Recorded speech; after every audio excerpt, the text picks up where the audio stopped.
Welcome back to the Dark Knight's Tales podcast, a podcast dedicated to horror fans around the world. I'm your host, Tanis Clark, and I'm now glad to present Chemical Factory, written by Jaydeep Shah and performed by Tanis Clark and Sean Anthony. When a girl turned around, she saw 4 creepy goons following her, and she increased her pace.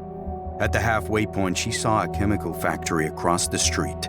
She quickly entered the factory and hid somewhere in it. Goons went to the factory after her. However, they couldn't find her as she managed to stay hidden from them, silently moving one place to the other to stop them from finding her. The goons were about to leave the factory, but they stopped when the girl screamed and she slipped and fell. The goons had followed the girl because they thought she was Mary, who had to be dead but was still alive. When one of the goons, Kevin, touched the girl, she turned around and killed Kevin brutally, severing his head with her hand. One of the goons, Leo, picked up the phone to call Mr. Jack. Hello, it's Leo here, said Leo, as he heard Mr. Jack's voice at the other end, greeting him with hello. She's not Mary, she's... Leo stopped telling Mr. Jack over the phone as Mary picked him up and propelled him into the vacuum roller dryer.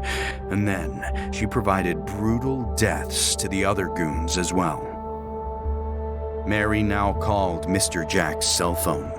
I will kill you if you don't come to the chemical factory tomorrow at 12 in the night, she said, just as Mr. Jack answered the phone at the other end, saying, hello?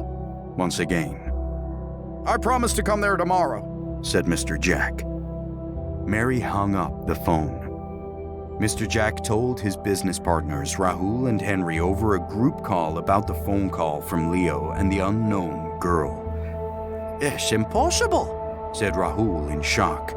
If you don't trust me, come with me tomorrow to the chemical factory, said Mr. Jack.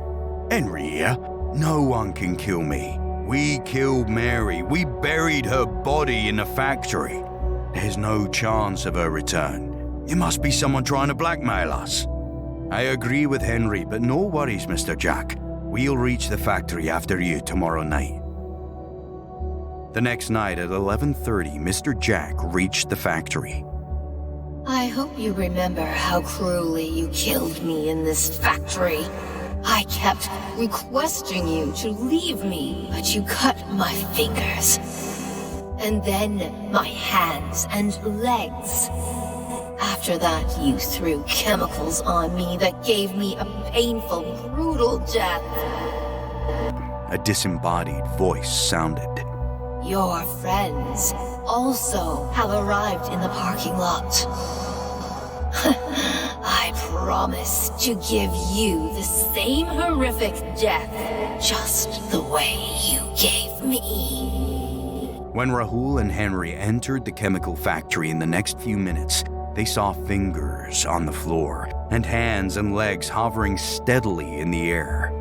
And then, as they looked around, their eyes captured Mr. Jack's severed head and his body burning between poisonous chemicals.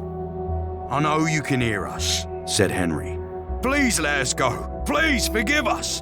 Henry and Rahul begged for their lives in unison, shifting their look from one place to another. Mary appeared to them and said, Even after I begged you many times for my life, you gave me a brutal death so that I couldn't run to the police and report about you guys raping me that night when you were out of your minds and drunk. Instantly, without allowing them to even flutter their lips, try to say something, she severed their heads in one shot with her hand. Thank you for listening to this episode. This story was originally published in the Fear is Back, Book 2 of Horror Story series. If you enjoyed listening to this story, consider buying The Fear is Back. We will be back on Wednesday with one more scary tale. In the meantime, listen to our previous episodes of Dark Knight's Tales and check out the author's website, www.jaydeepshah.com.